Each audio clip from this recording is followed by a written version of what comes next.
Sore-sore kita ngobrol dulu nih sama dokter dan juga dari BKKBN. BKKBN. Ada siapa sih, Ren? Nah, hari ini ada Pak Medi Herianto selaku Kepala Perwakilan BKKBN Provinsi Kepri. Selamat datang, Pak Medi. Pak.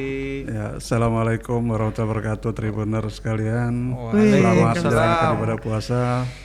Semoga bisa selesai sampai akhir. Sampai akhir podcast atau sampai akhir puasa nih, Pak? Ya, sampai akhir puasa. Oke. Tetap semangat ya Tribuners ya.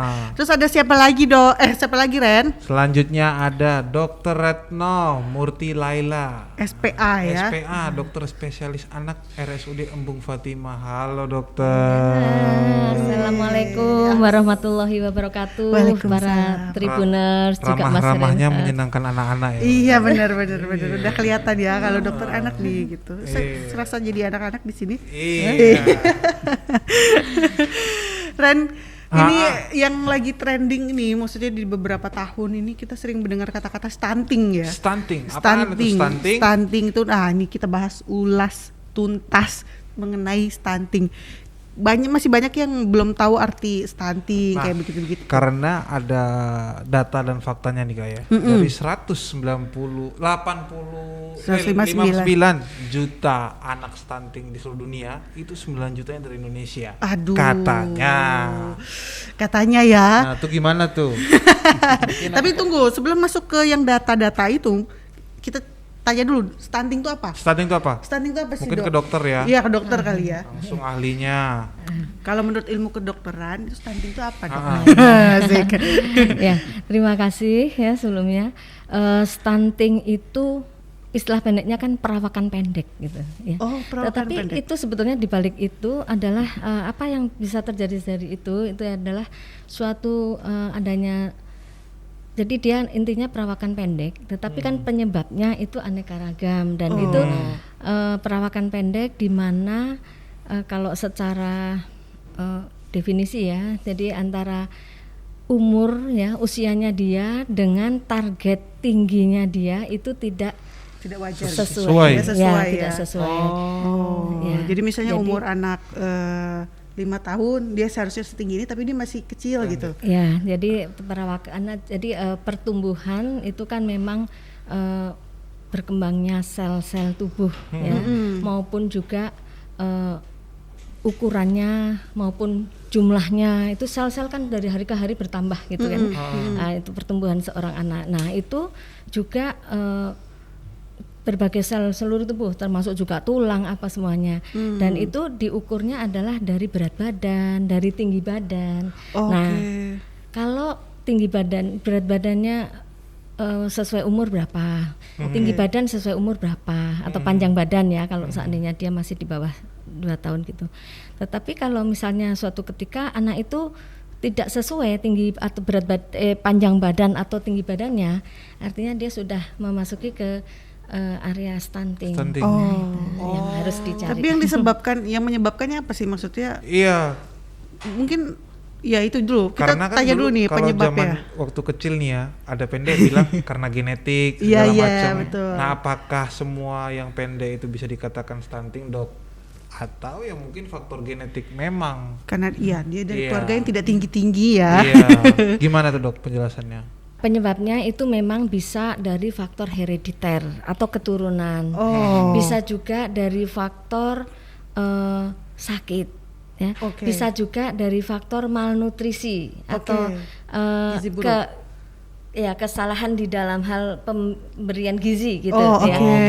Gizi atau ya. bisa juga memang dari faktor ada genetik tertentu sehingga dia menimbulkan sakit pada anak tersebut.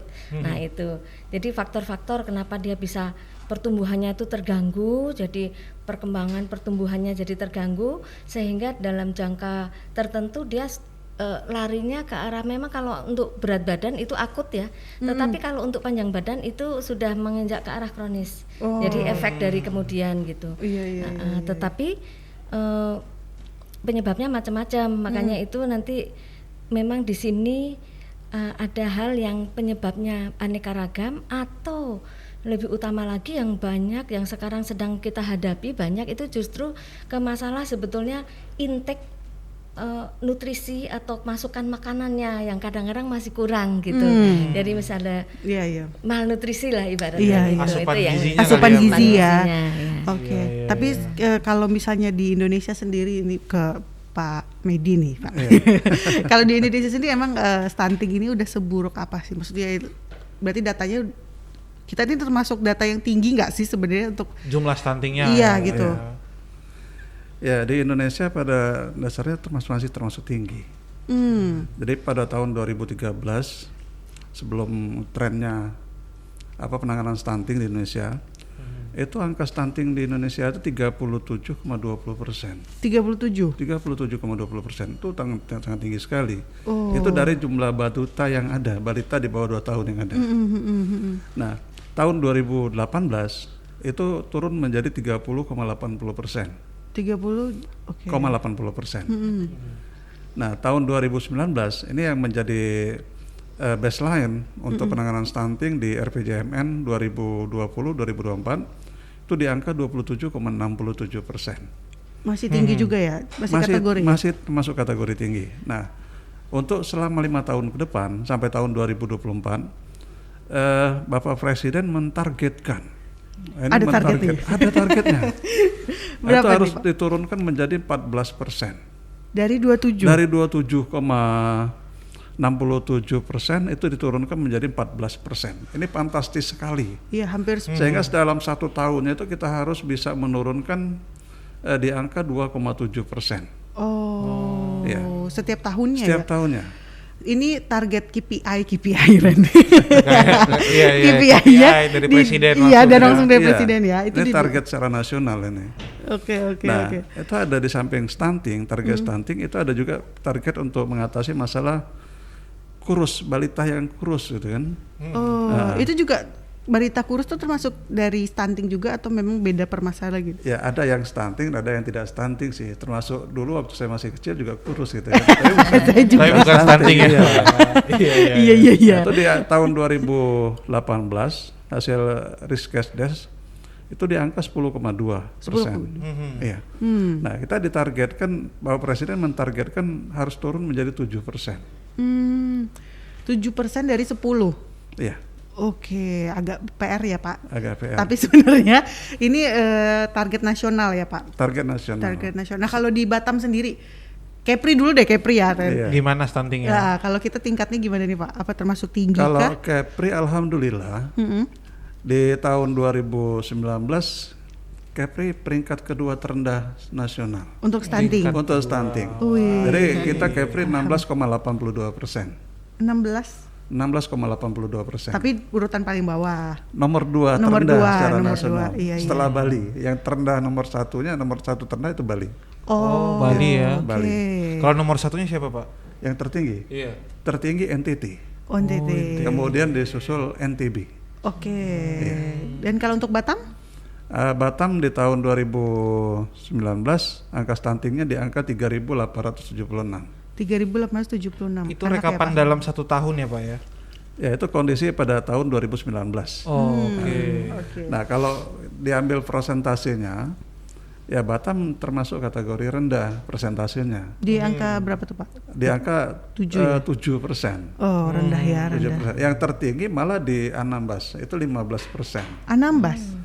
Tapi 15% dari berapa dulu? Berapa jumlah penduduk kali ya Pak? Dia jumlah penduduk ya. Mungkin Itu Anambas kan lebih sedikit ya? Iya, secara persentase memang kayaknya tinggi. Batam rendah, tapi secara absolut Batam yang tertinggi. Dibanding daerah lain di Kepri. Iya, dibanding daerah lain di karena Kepri. jumlahnya ya. Iya, karena jumlah penduduknya juga banyak ya. Iya. Benar.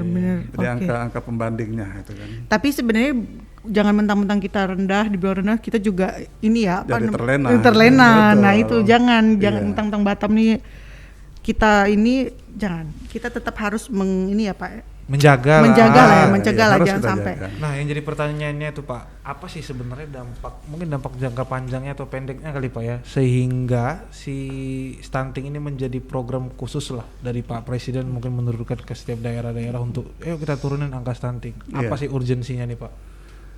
Yang pertama kita lihat secara ekonomis. Secara ekonomis itu kan kalau penduduk kita stunting itu banyak yang stunting gitu kan.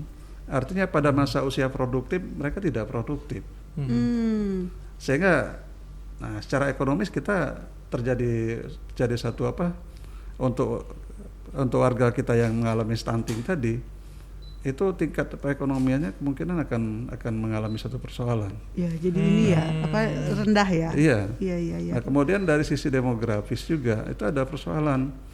Jadi artinya dengan adanya anak-anak banyak yang stunting itu ada kemungkinan nantinya anak itu akan tumbuh menjadi sumber daya manusia yang tidak berkualitas. Begitu Dok, kalau menurut dari kedokteran sendiri dampak buruknya dari anak yang mengalami stunting ya. Baik, kalau dari ini secara ibaratnya medisnya ya Pak ya, memang stunting ini kan komprehensif itu, nggak cuma medis, tetapi juga ya non medis juga gitu. Tapi secara medis dampak jangka pendeknya ini paling tidak dia terjadi peningkatan kejadian kesakitan dan juga kematian. Karena awal dari stunting itu adalah berkurangnya pertumbuhan, bisa karena faktor-faktor gizi dan sebagainya kan seperti itu, atau sakit atau apa dan sebagainya. Nah ini yang menyebabkan dia juga daya tahan juga dengan peningkatan yang istilahnya dia pertumbuhannya terganggu atau failure to thrive awalnya ya. Nah itu gagal tumbuh gitu. Nah itu juga bisa pengaruh kan. Nah, jadi jangka pendek itu bisa meningkatkan kejadian kesakitan dan kematian. Kemudian bisa juga perkembangan kognitif dari anak tersebut, baik itu kognitif, motorik, juga verbal ya, pada anak tidak optimal dan juga peningkatan biaya kesehatan. Nah ini ya itu pasti ya. Secara jangka panjangnya ya. Nah, untuk jangka panjangnya untuk jangka panjangnya memang si anak tersebut postur tubuh yang tidak optimal pada saat dewasa ya, itu jadi lebih pendek dibanding pada umumnya. Jadi itulah karena proses stunting tersebut sehingga dia lebih pendek daripada yang rata-rata umur dia sebetulnya, ya kan. Terus ya boleh lagi. Boleh. Ya, masih banyak juga meningkatnya risiko obesitas dan penyakit lainnya. Apakah saya jadi stunting?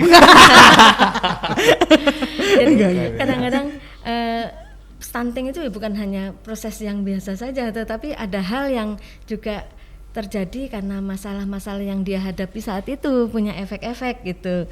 Jadi bisa meningkatnya risiko obesitas ya, karena ya itu dia tumbuh kejar lah maksudnya gitu. Tetapi ada juga gangguan-gangguan hormonal atau apa itu yang juga menyebabkan obesitas atau penyakit yang lainnya, misalnya DM dan sebagainya. Kemudian juga bisa jangka panjangnya yaitu menurunnya kesehatan reproduksi. Itu juga sangat pengaruh ya. Mungkin ya masih banyak yang meneliti juga gitu ya. Kalau latar belakang anak pada waktu dia masih anak terjadi failure to thrive atau gagal tumbuh, itu kan terjadi suatu hambatan pertumbuhan maupun perkembangan dari organ-organ tubuhnya dia. Nah ini yang termasuk bahkan organ reproduksi pun bisa terpengaruh. Kemudian ada lagi yaitu kapasitas belajar dan performa pada anak tersebut kurang pada masa sekolah ya karena proses-proses tersebut ya, karena anaknya ada masalah berat badannya, masalah ya kurus yang apa yang itu menyebabkan performanya dia sendiri juga menurun. Itu tadi yang makanya kata Pak Medi jadi tidak produktif ya Pak yang mempengaruhi ke perekonomian area kerja ya. Berdampak sampai ekonomi ya. Jadi sampai kematian yang ujungnya jadi ekonomi ya.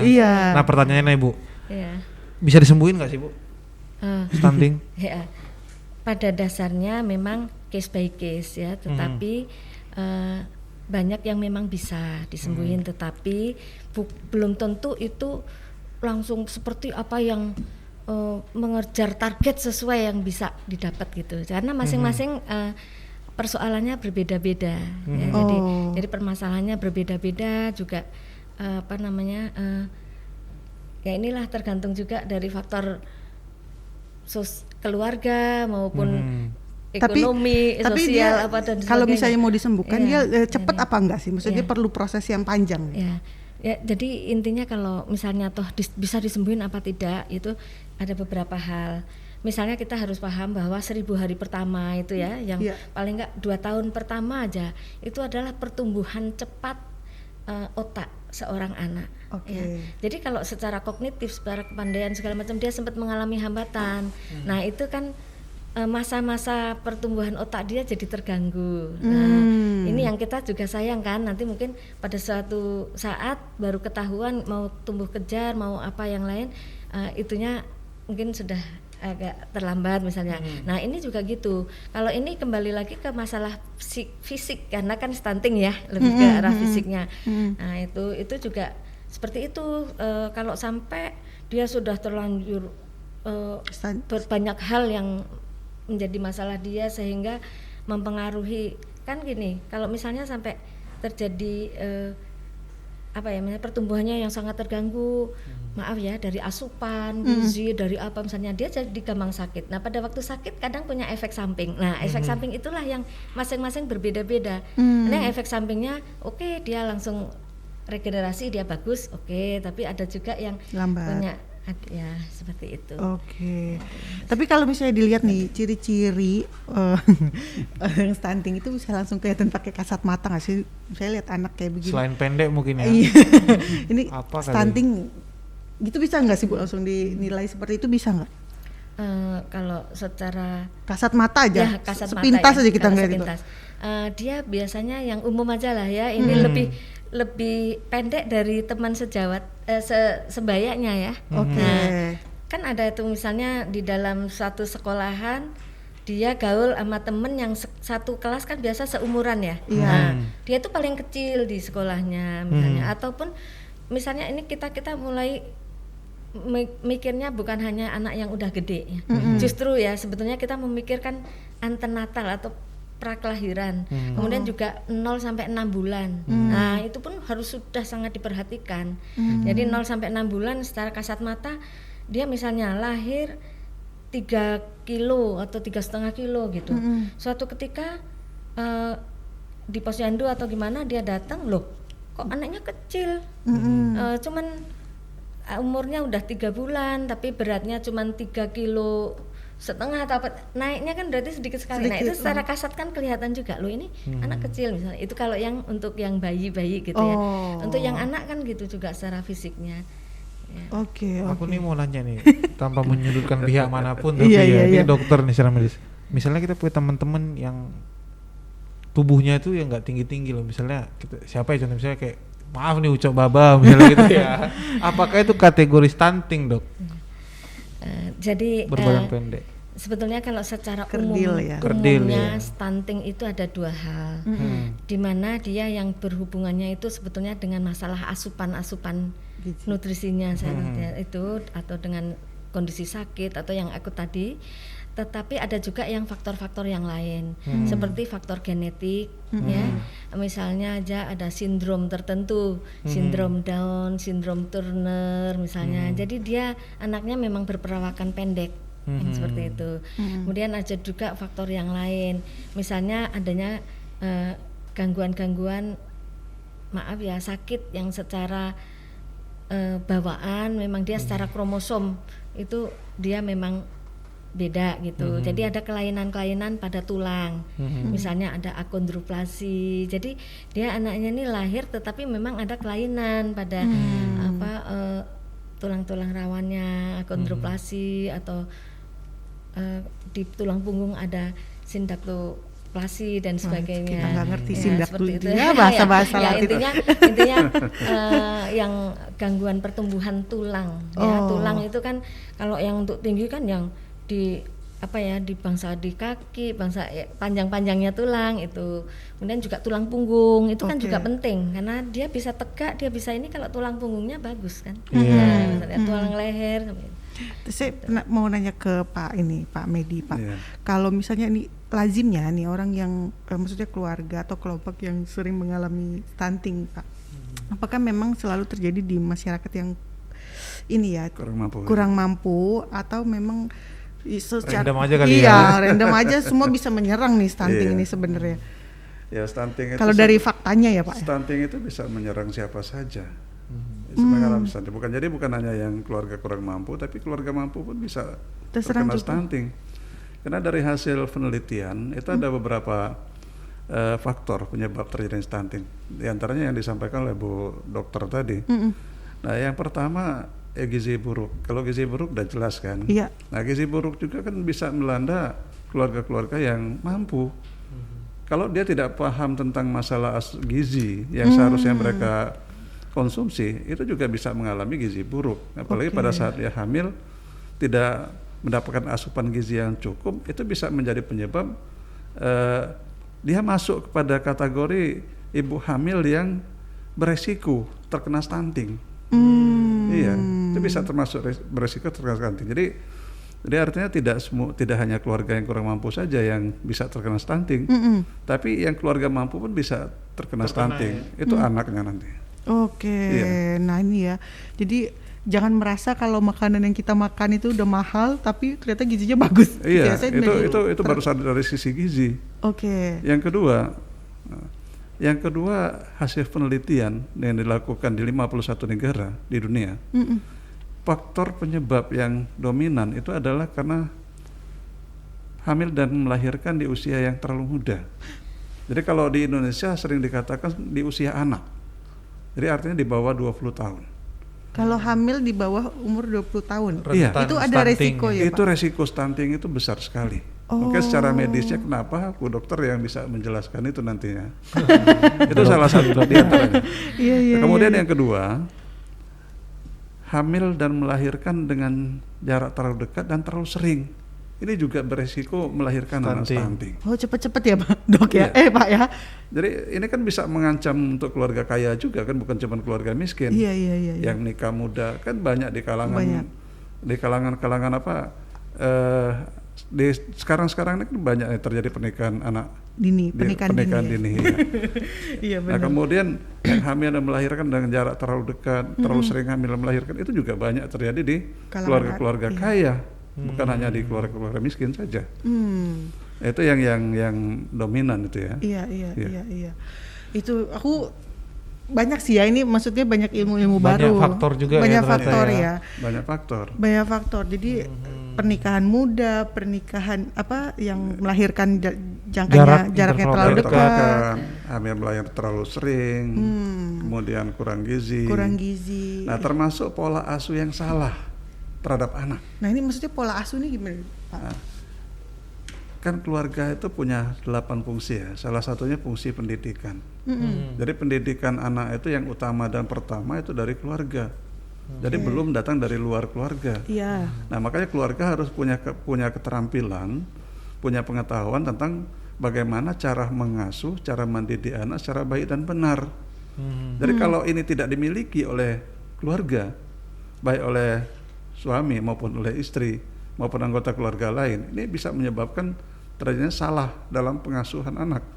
Nah, salah dalam pengasuhan anak ini mempengaruhi 7 aspek perkembangan anak, termasuk fisik diantaranya.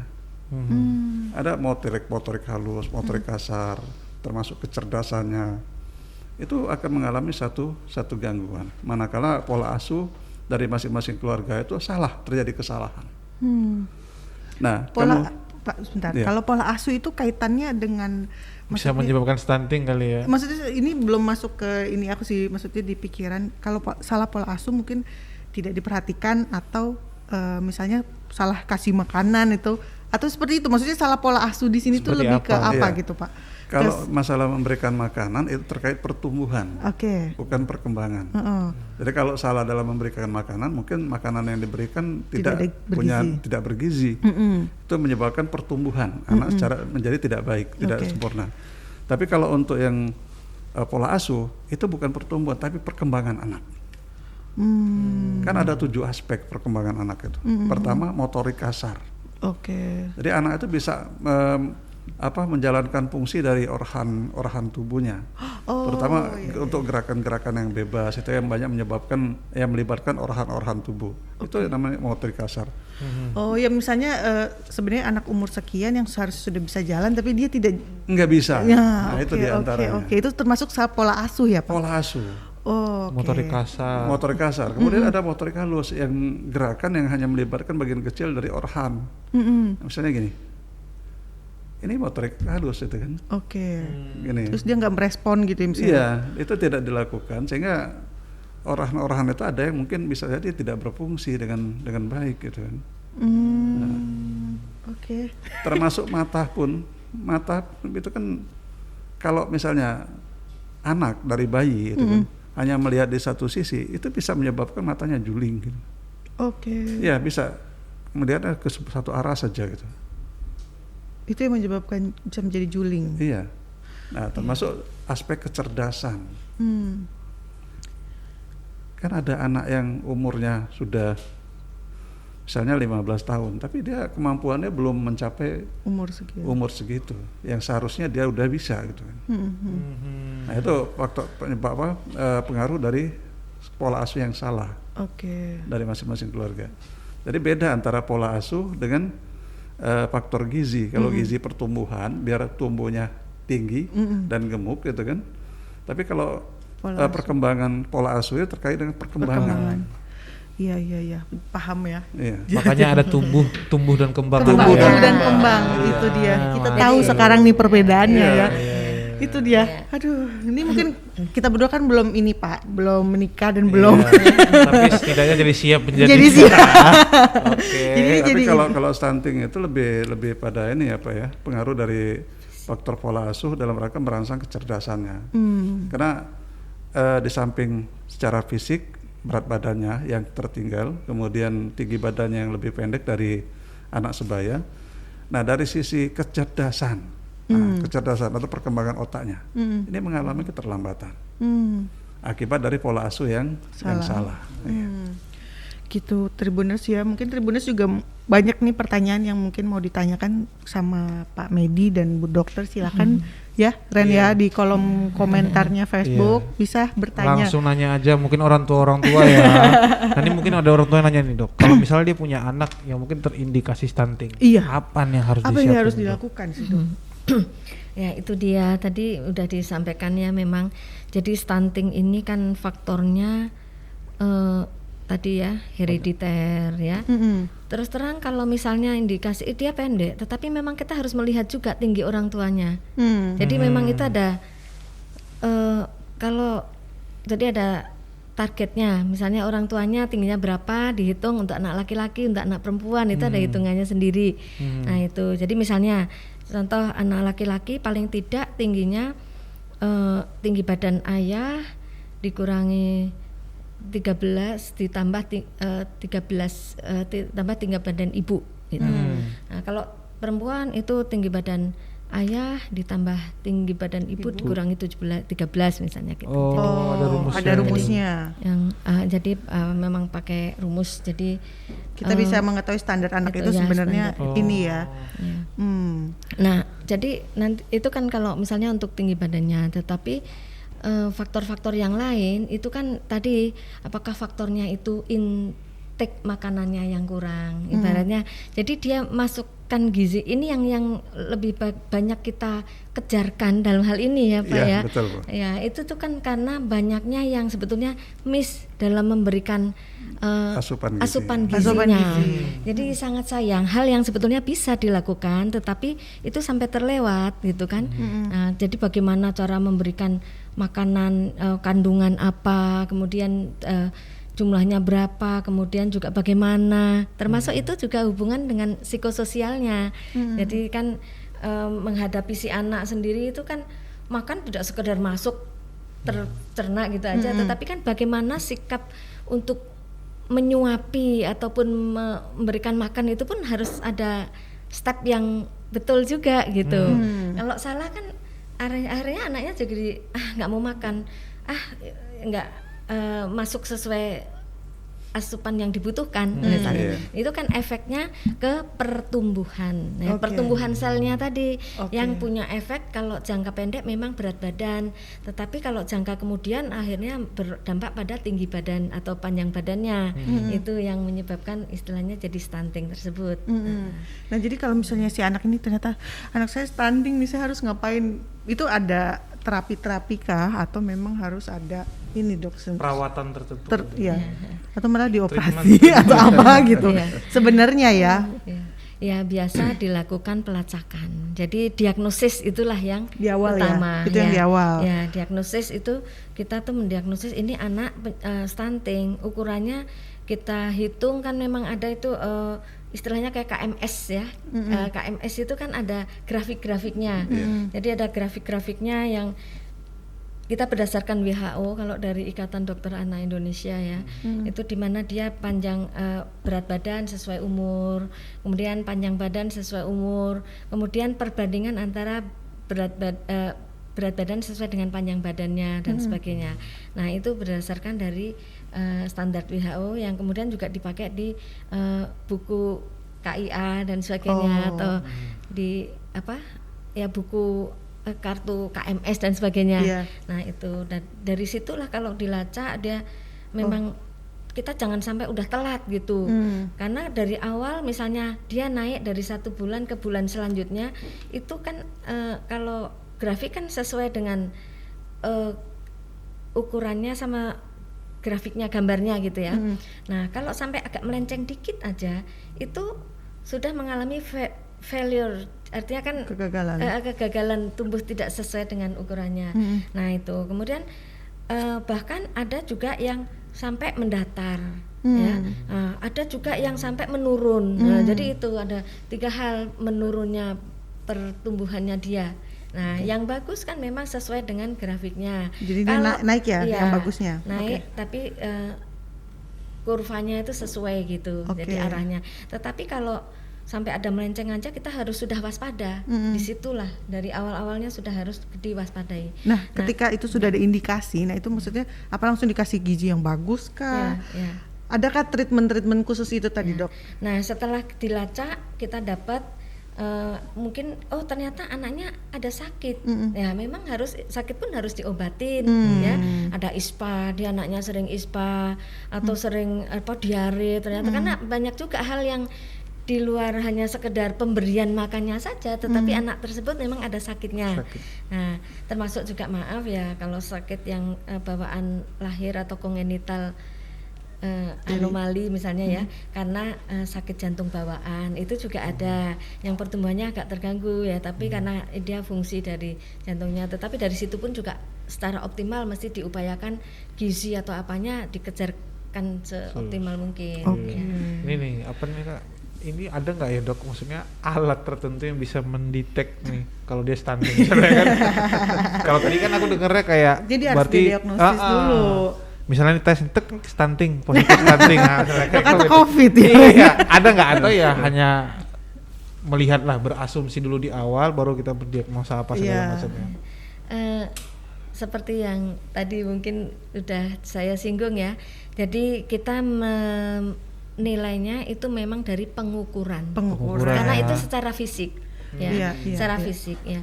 Jadi berdasarkan berat badan per umur ya. Kalau yang sudah masuk ke dalam gizi yang kurang itu ya, misalnya kalau diplot di standar WHO itu kurang dari 2, jadi min 2 SD sampai min 3 SD itu dia sudah kurang. Nah, tapi kalau maaf kurang dari min 3 SD, dia udah masuk dalam kategori gizi yang buruk gitu. Nah, terus untuk tinggi badannya dia antara min 2 SD sampai min 1 SD. Ya, itu. Jadi dari kurva tersebut standar deviasinya. Jadi secara ininya. Jadi tidak ada Ren itu namanya alat pendetek ya. Jadi stunting. Karena itu Renhat ini mengukurnya juga harus betul-betul ya. Jangan sampai salah diagnosis ya Bu. Standar betul juga. Nah, ini kita penasaran dari 2020 Pak. Selama masa COVID. Iya, selama masa COVID ini kan orang banyak yang terdampak ya. Maksudnya apakah itu berpengaruh juga jadi semakin banyak yang stunting karena mungkin dari ekonomi juga berdampak juga. Berat gitu, kan. Gimana Pak perkembangannya? Ini kalau ditanya perkembangan dengan angka-angka yang pasti itu kan baru berjalan 1 tahun COVID kita. Jadi kita belum mendapatkan data yang prima itu kan yang tepat. Saat ini kita sedang melakukan pendataan keluarga. Itu yang di bawah koordinasinya BKKBN bersama pemerintah daerah melaksanakan pendataan keluarga. Nah sekaligus di situ kita mendata stunting. Jadi mudah-mudahan dari pendataan keluarga yang kita laksanakan selama 2 bulan dari 1 April sampai 31 Mei tahun 2021. Oh, oke. Nah, kita akan bisa mendapatkan angka stunting apakah bertambah atau berkurang Berkurang, sih gitu iya, kan. iya, benar. Nah, dari situ kita berpijak untuk melakukan satu atau menyusun plan-nya apa yang harus kita lakukan ke depan. Ya, jadi ini untuk yang 2020 masih sedang dalam proses penghitungan ya. On the way. On the way. Pendataan. Nih, kalau menurunkan angka stunting tadi Bapak punya PR kita lah, maksudnya dari BKKBN sendiri ditarget 14%. 14%. Ya, apalagi di masa pandemi ini sebenarnya ada strategi apa sih Pak yang dilakukan nih untuk bisa mencapai KPI? Menurunkan angka stunting tadi ya. Nah, menurunkan angka stunting ke 14% itu bukan hal yang mudah. Iya. Bukan hal yang mudah. Strategi yang kita akan lakukan pertama itu kan kita harus membuat pemetaan dulu. Membuat pemetaan itu harus ada data yang akurat. Iya. Makanya data yang akurat sebagai bahan penyusunan pemetaan nanti itu sedang kita lakukan proses pendataan. Nah dari situ kita akan bicara masalah angka-angka stunting, termasuk siapakah dia yang punya resiko stunting, melahirkan stunting, siapakah dia yang termasuk kategori stunting. Nah itu akan kita dapatkan melalui hasil pendataan keluarga nanti. Nah dari hasil pendataan keluarga itu kita menyusun rencana intervensi. Nah ini rencana intervensi rencana intervensi ini bukan hanya dari BKKBN. Karena untuk penurunan angka stunting ke 14% itu semua sektor. Semua sektor itu terlibat dalam penanganan stunting. BKKBN hanya sebagai ketua tim penurunan angka stunting di Indonesia. Nah, makanya secara nasional itu kan di tingkat pusat, kelembagaan, kementerian dan lembaga-lembaga pemerintah non kementerian itu udah beberapa yang sudah ditunjuk itu kan sebagai tim penanganan stunting. Nah, untuk mengkoordinasikan antar kementerian itu Presiden menugaskan Kemenko, Menteri Menko PMK. Itu untuk mengkoordinasikan. Tapi ketuanya hanya BKKBN.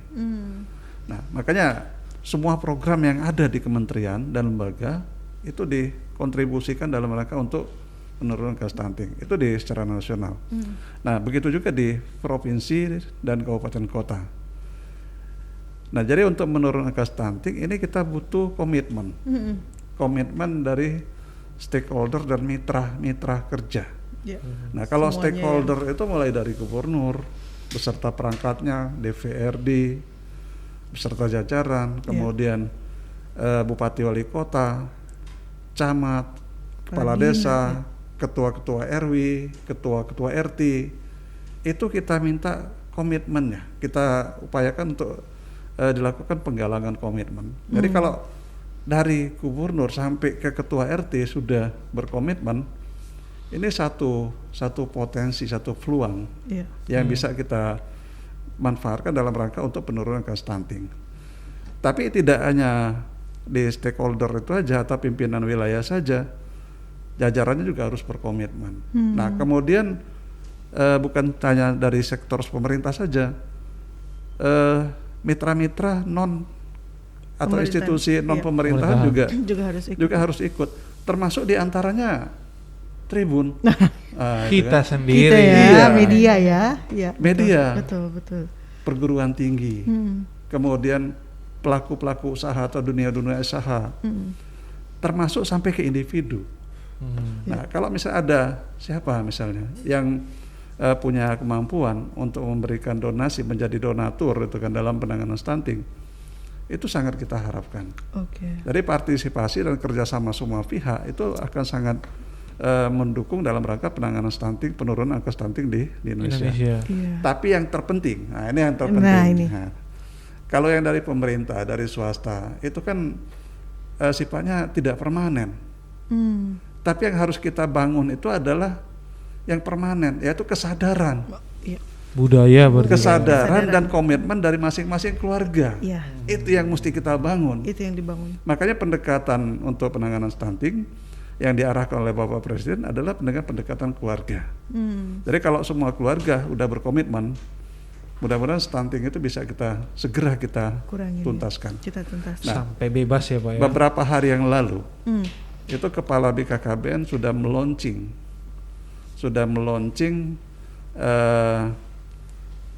motonya penanganan stunting bahwa 2030 Indonesia bebas stunting.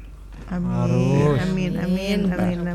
Jadi di samping itu tadi ya, untuk komitmen dari semua sektor tadi, baik pemerintah maupun non pemerintah sampai ke keluarga. Nah ini ada beberapa upaya yang perlu dilakukan. Itu berupa edukasi. Jadi untuk menumbuhkan kesadaran keluarga itu harus dilakukan edukasi. Ya. Seperti apa itu kan? Iya. Edukasinya mungkin. Nah, edukasi ini tergantung dari faktor penyebab stunting itu sendiri, apa penyebabnya gitu kan. Nah, untuk pelaksanaan edukasi ini yang kita harapkan dari beberapa pihak itu kan. Misalnya tadi saya bilang Tribun kan bisa berkontribusi dalam melakukan edukasi terhadap keluarga melalui medianya. Jadi penyebar luasan informasi tentang stunting melalui media. Kemudian ada Batam Pos gitu kan. Kemudian ada RRI, TV Batam. Itu kita harapkan ikut berkontribusi dalam penanganan stunting itu di Provinsi Kepri. Nah, kemudian perguruan tinggi. Nah, kemarin kita di Kota Batam dengan Pak Wali udah berkomitmen bahwa kita akan melibatkan semua perguruan tinggi yang ada di Kota Batam untuk ikut berkontribusi. Nah, itu pertama itu melalui KKN mahasiswa. Jadi KKN mahasiswa, nah kita harapkan menjadi KKN tematik. Jadi temanya adalah stunting. 2030 Indonesia bebas stunting. 2030 Kepri bebas stunting. 2030 Batam bebas stunting. Amin. Iya, goalsnya itu ya. Iya. Tapi rutin juga dilakukan penyuluhan ke, maksudnya kan tadi semua stakeholder, semua lintas. Semua. Itu kita harapkan ini kan berkontribusi. Pak, maksudnya berkontribusi. Iya. Tapi kan perlu penyuluhan yang intens untuk menyadarkan mereka juga, Pak. Iya. Kita punya pertama jejaring yang ada di kita. Kita punya penyuluh KB yang ada di masing-masing kabupaten kota. Kemudian kita juga punya petugas lapangan KB yang ada di masing-masing kabupaten kota, yang tersebar di beberapa kecamatan di masing-masing kabupaten kota. Kita di setiap desa dan kelurahan kita punya pembantu pembina KB desa. Itu kader yang ditugaskan oleh kepala desa dan lurah. Nah, kemudian di tingkat RW, tingkat dusun, itu kita punya sub PPKBD namanya, sub pembantu pembina KB desa. Nah, kemudian di masing-masing wilayah juga tersebar ada posyandu. Nah, kader-kader posyandu ini yang sangat kita harapkan perannya. Nah, tadi dalam kaitan dengan penimbangan, pengukuran berat badan, sekaligus di situ edukasinya. Iya. Jadi dalam pelaksanaan edukasi, mereka kader-kader posyandu itu didampingi oleh petugas-petugas kesehatan yang dari puskesmas atau petugas kesehatan yang ada di wilayah setempat. Nah, jadi melalui mereka-mereka ini edukasi yang bisa kita lakukan secara intens, secara kontinu.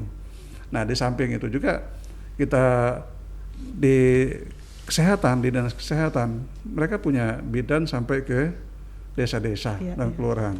Jadi melalui peran para bidan yang ada di masing-masing desa dan kelurahan, ini bisa melakukan edukasi dan juga bisa melakukan penanganan, ikut berkontribusi dalam melakukan penanganan terhadap manakala ditemukan anak-anak yang stunting atau ibu-ibu yang beresiko untuk melahirkan anak stunting. Itu mereka bisa melakukan edukasi dan sekaligus melakukan penanganan.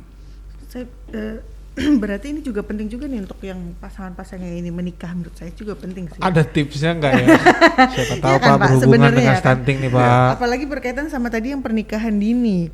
Iya, benar kan Pak? Nikah dini, hamil cepat.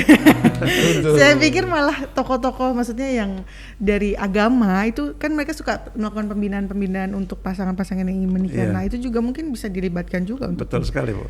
Nah, Kementerian Agama itu kan memang udah ditugaskan oleh Presiden itu kan, untuk melakukan itu. Jadi bagi pasangan yang mau menikah itu harus diberikan pembekalan dulu. Makanya mereka yang akan menikah harus mendaftarkan diri lebih awal, paling tidak 3 bulan sebelumnya. Oh gitu ya Pak? Nah, BKKBN sedang membangun satu aplikasi untuk pasangan-pasangan yang akan menikah. Jadi mereka harus mengisi aplikasi itu 3 bulan sebelum menikah.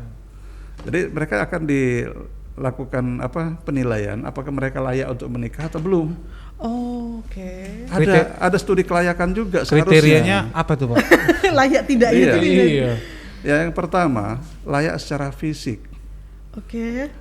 Secara fisik itu artinya dari segi umurnya udah termasuk yang boleh menikah atau belum. Oke. Kan kalau menikah di usia anak artinya menikah di bawah umur 19 tahun. Itu kan tidak diperbolehkan. Iya. Jadi kalau usia anak dia melakukan pernikahan, apalagi sesama anak, jadi anak kawin sama anak melahirkan anak gitu kan. Nah, ini yang bisa menyebabkan melahirkan anak stunting tadi. Anak-anak melahirkan anak. Anak melahirkan anak gitu kan. Iya. Itu bisa melahirkan anak stunting. Oke. Nah, ini yang mesti kita cegah. Itu secara umur dan secara fisik. Jadi kalau umur itu kan menentukan kematangan. Iya. Kemudian yang kedua, dari sisi kemampuan finansial. Oke. Nah, kita harapkan kalau udah di atas 20 tahun, mereka paling tidak udah tamat SMA. Paling tidak dengan bekal ijazah SMA mereka udah bisa mendapatkan pekerjaan walaupun belum maksimal barangkali pendapatan yang akan mereka dapatkan karena tingkat dipengaruhi oleh tingkat pendidikan. Kemudian yang ketiga, faktor kelayakannya secara emosional. Kalau dia masih belum dewasa, tingkat emosional kan masih tinggi sekali. Nah, biasanya sering terjadi piring terbang. Oke. Sering terjadi. Sering terjadi ya, piring terbang.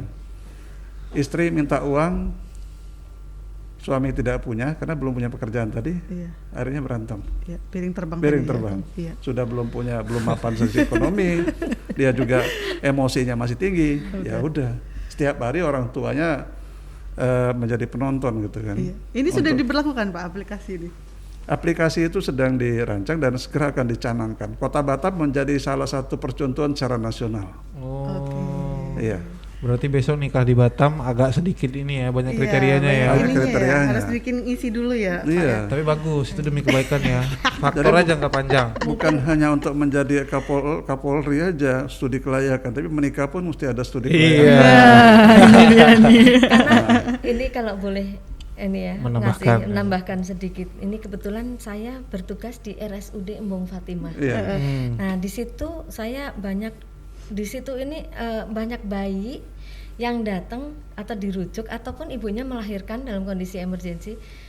Lahir ini rata-rata bayi yang saya rawat itu bayi berat lahir sangat rendah.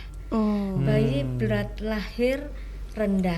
Jadi kan memang itu ada yang kemarin, maaf ya Pak, kemarin sampai beratnya cuma 590, 500. Nah ini sekarang full itu pun bayi berat lahirnya sangat rendah sama berat badan lahir rendah. Sangat rendah itu di bawah 1.500 sampai 1.000, jadi 1.400 misalnya gitu.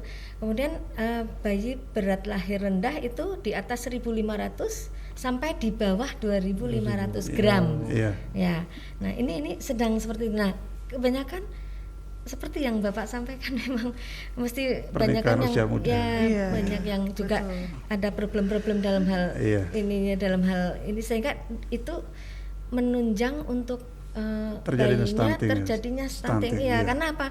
Bayinya kan lahir belum waktunya sehingga kematangan organnya belum matang. Atau ada yang lahir memang belum waktunya, tetapi kalau diukur prematur, tapi prematur pun kita masih yang hitung juga, Pak.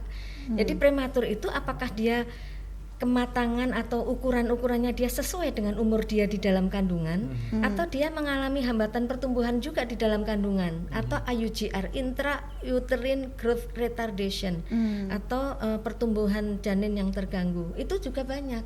Nah jadi inilah yang efeknya ke sana itu agak khawatirnya ya ke arah stunting. Jadi kalau bisa dibilang nih sebenarnya tanggung jawab stunting ini bukan hanya untuk ibu-ibu saja ya Pak? Bukan. Bapak-bapaknya juga harus. Semua anggota keluarga. Semua anggota keluarga. Jadi bukan hanya bapak, ibu, tapi semua anggota keluarga lain itu ikut bertanggung jawab dalam mencegah terjadinya stunting. Iya. Oke, mungkin kita ini dulu jawab pertanyaan. Pertanyaan-pertanyaan Kalau ya. ngomongin stunting ini mungkin agak panjang ya. Sebenarnya masih banyak loh pertanyaan kita yang harus di ini. Oke, pertanyaan pertama dari M. Ali. Kalau orang tuanya stunting, apakah nanti anaknya kemungkinan stunting juga, Pak? Terus nih dia penasaran. Tadi dokter bilangnya genetik mungkin ya, Dok? Boleh? Boleh. Boleh. Nanti boleh ditambahkan Bapak juga. Iya memang ukuran tinggi badan ataupun faktor-faktor genetik itu juga sangat pengaruh. Jadi kalau misalnya orang tua tingginya berapa, bapaknya tingginya berapa, ibunya itu juga sangat penting karena kita nanti usahakan bisa mencapai target tersebut. Nah, di mana anak laki-laki itu perkiraan ya nanti bisa tinggi optimalnya dia itu tinggi badan ayah ditambah tinggi badan ibu ditambah 13 cm. Yang tadi rumus tadi ya, Bu ya. Jadi kira-kira berapa nih laki-laki? Kalau perempuan tinggi badan ayah dikurangi 13 cm ditambah tinggi badan ibu. Jadi di situ berapa dihitungnya. Nah, ini perkiraan. Tetapi kalau itu tidak bisa kan usahakan bisa terjangkau gitu. Kalau enggak terjangkau kan enggak optimal, artinya sayang sebetulnya. Gitu. Mungkin dari Pak ini? Iya. Bang, ini satu pertanyaan yang luar biasa nih kan, yang kita rasakan. Dokter tadi bilang faktor genetik itu bisa menjadi penentu ya. Jadi kalau anaknya pendek, orang tuanya pendek, anaknya bisa pendek.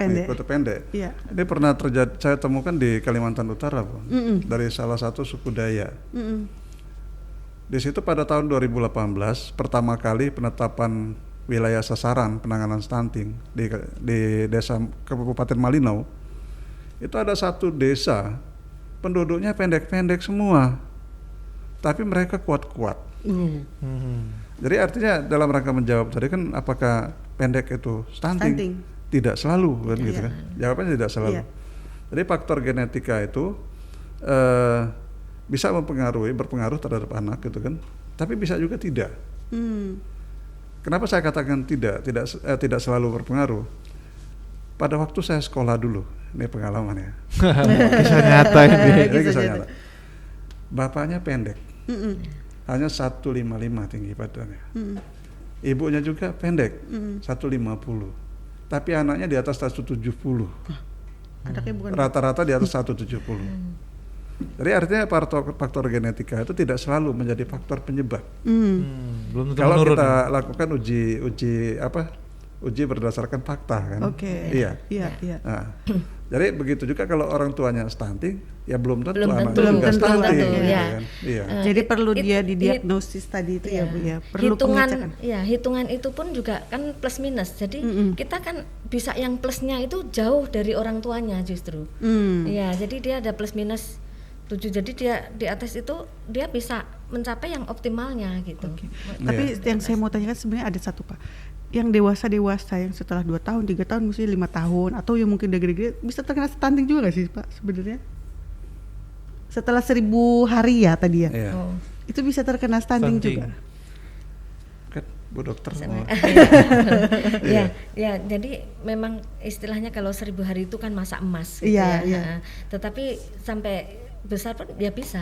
Kan itu kan stunting kan istilahnya anak itu kan sampai 18 tahun ya. Nah itu jadi ada hitungan pertumbuhannya dia sendiri-sendiri. Jadi tinggi itu kan juga berkembang. Kalau bahkan ada yang hitungan kasar lah ibaratnya ya, setiap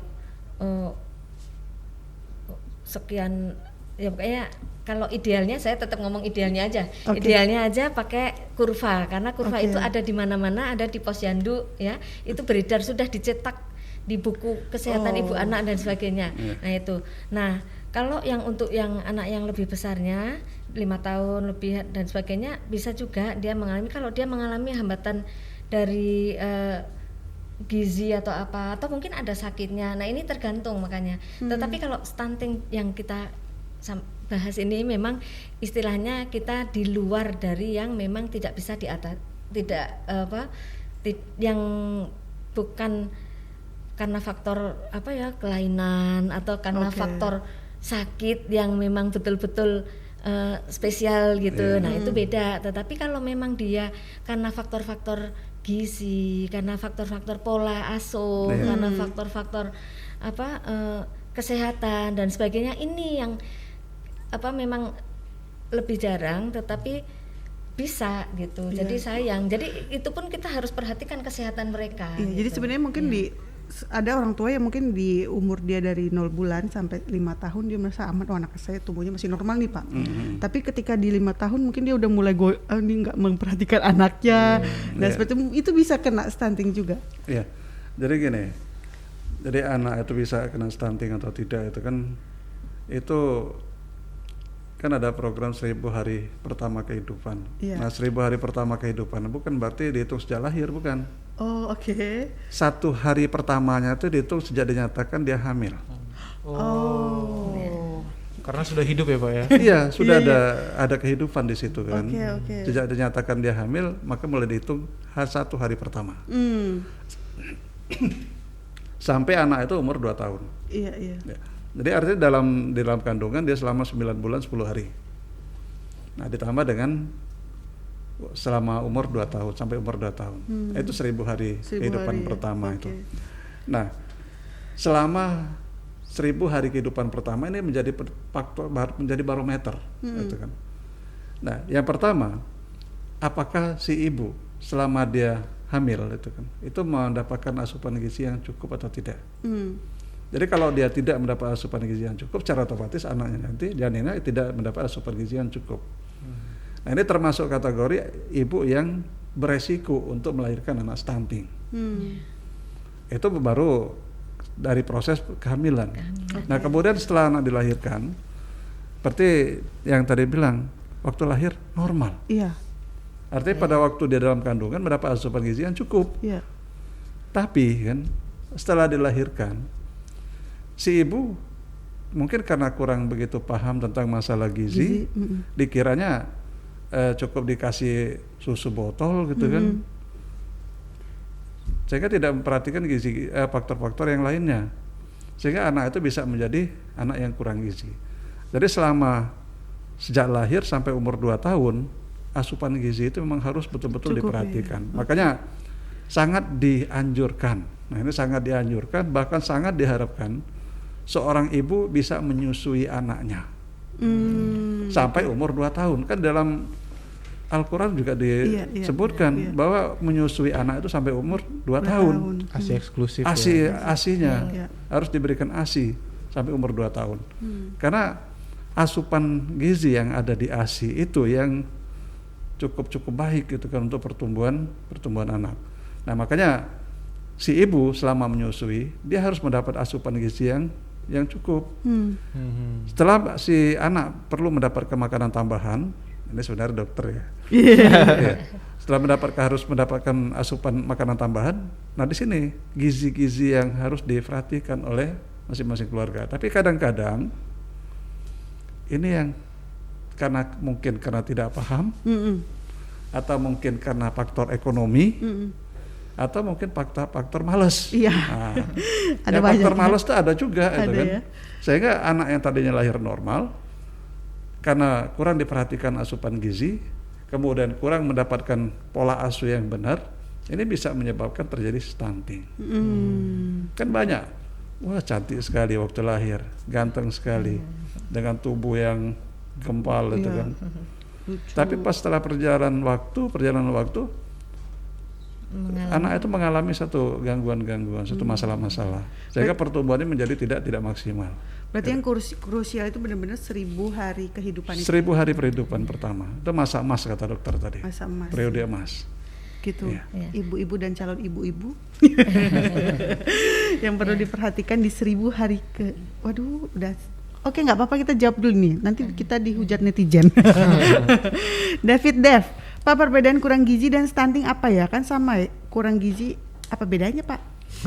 Kan sama-sama kurang gizi. Gitu, Pak. Ke dokter dulu. Langsung ke dokter. Baik ya. Perbedaan kurang gizi dan stunting apa ya? Nah, jadi kurang gizi dulu. Itu yang harus pertama kita justru sudah waspada.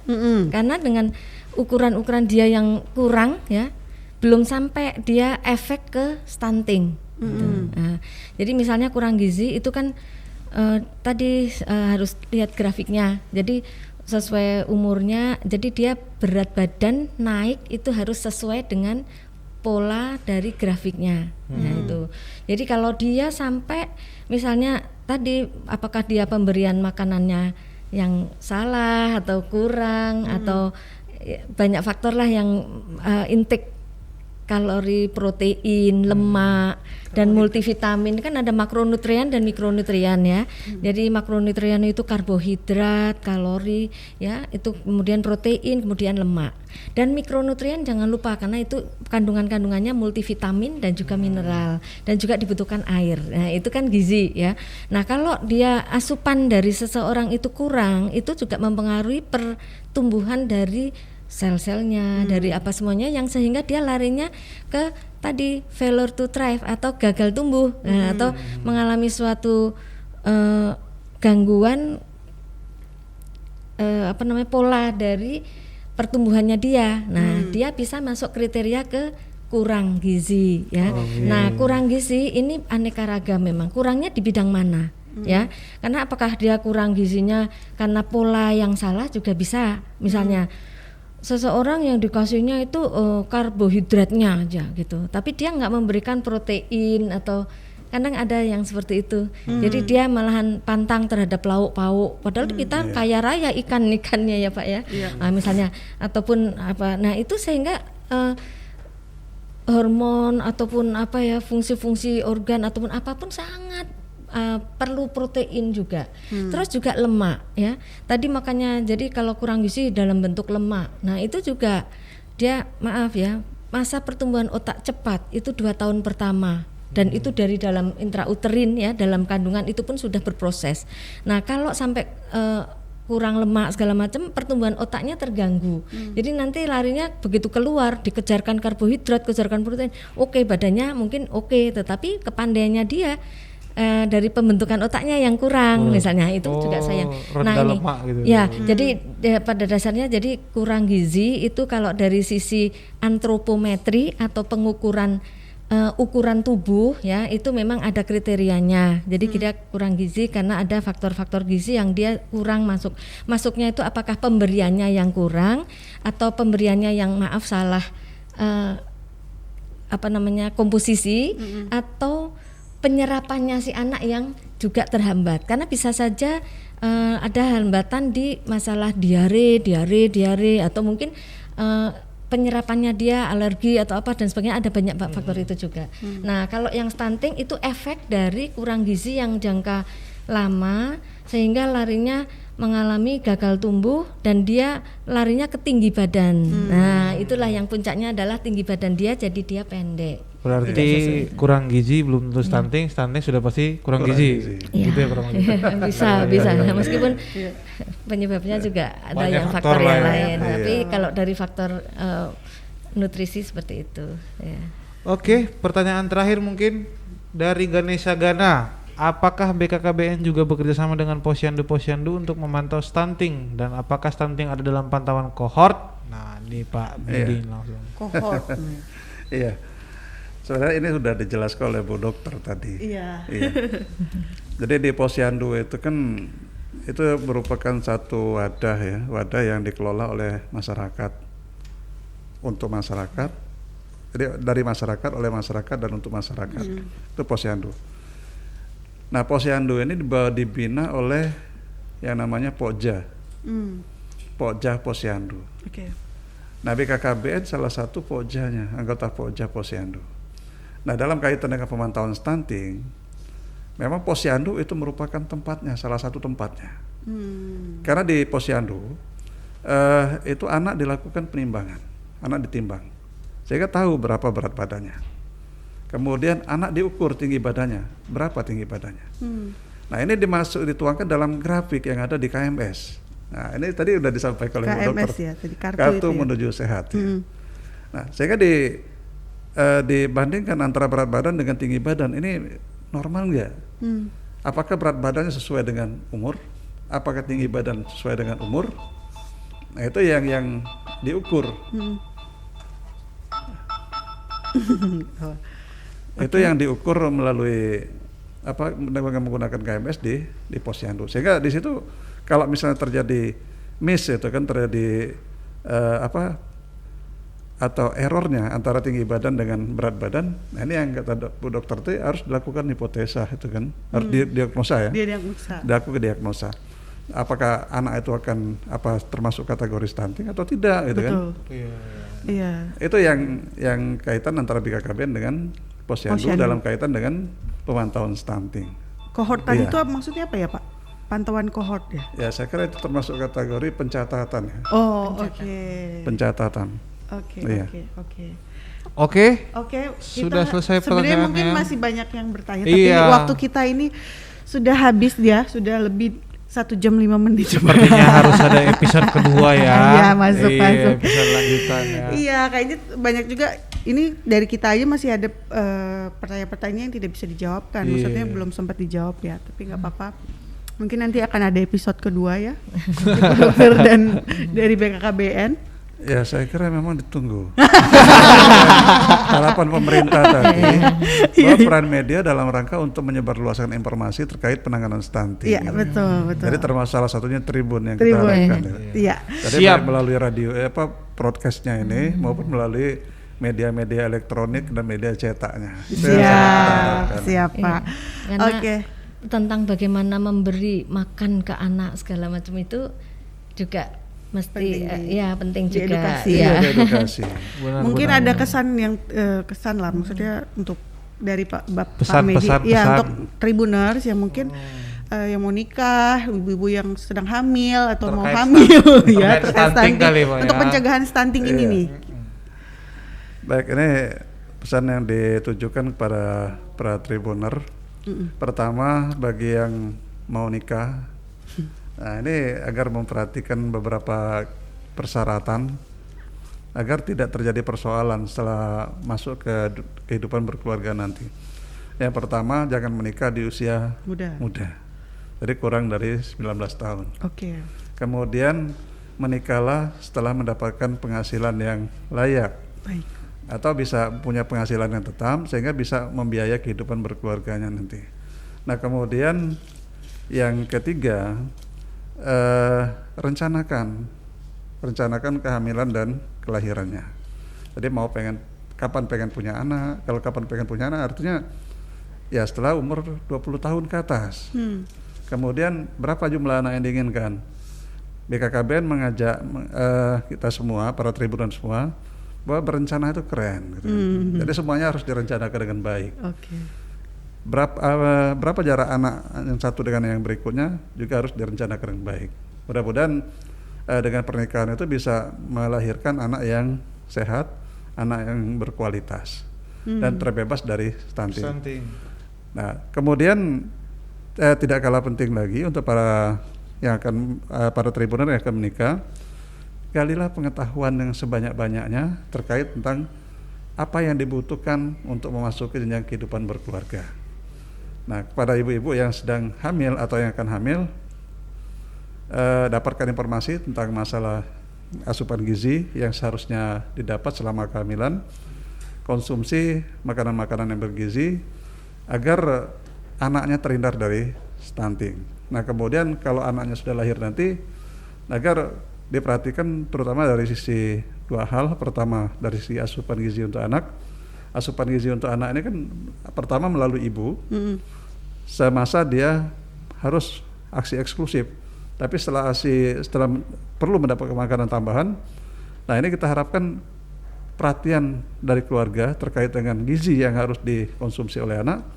Ini perlu menjadi perhatian yang serius dari kita semua agar anak itu bebas dari stunting. Saya kira itu harapan kita dari BKKBN. Terima kasih. Terima kasih. Oke. Dari Ibu Dokter sudah diwakilkan? Sudah banyak. Terutama mengingatkan aja, memang sejak dari tadi ya pernikahan, pranikah, kemudian pranikah itu pun pengontrolan bayi yang ada di dalam kandungannya ini yang sangat-sangat penting karena saya sendiri sangat menghadapi seperti itu ya. Itu yang mempunyai efek ke depannya. Kemudian juga yang kedua itu ASI eksklusif tadi kita mengingatkan lagi ya. Jadi supaya dalam kondisi hamil pun sudah mempersiapkan supaya si anak mendapatkan ASI yang eksklusif, itu yang sangat dijaga ya untuk tumbuh kembang sang anak. Tribuners ya. Karena waktu kita sudah sangat mepet sekali. Sudah diingetin nih dari tadi. Tribuners, terima kasih sekali lagi untuk Pak Medi dan Bu Retno ya, sehat-sehat selalu kita semua. Kita tunggu episode keduanya. Ya, ibadah puasanya lancar dan untuk juga Tribuners ya. Sebentar lagi mau berbuka, selamat berbuka. Tribuners, ketemu lagi siang.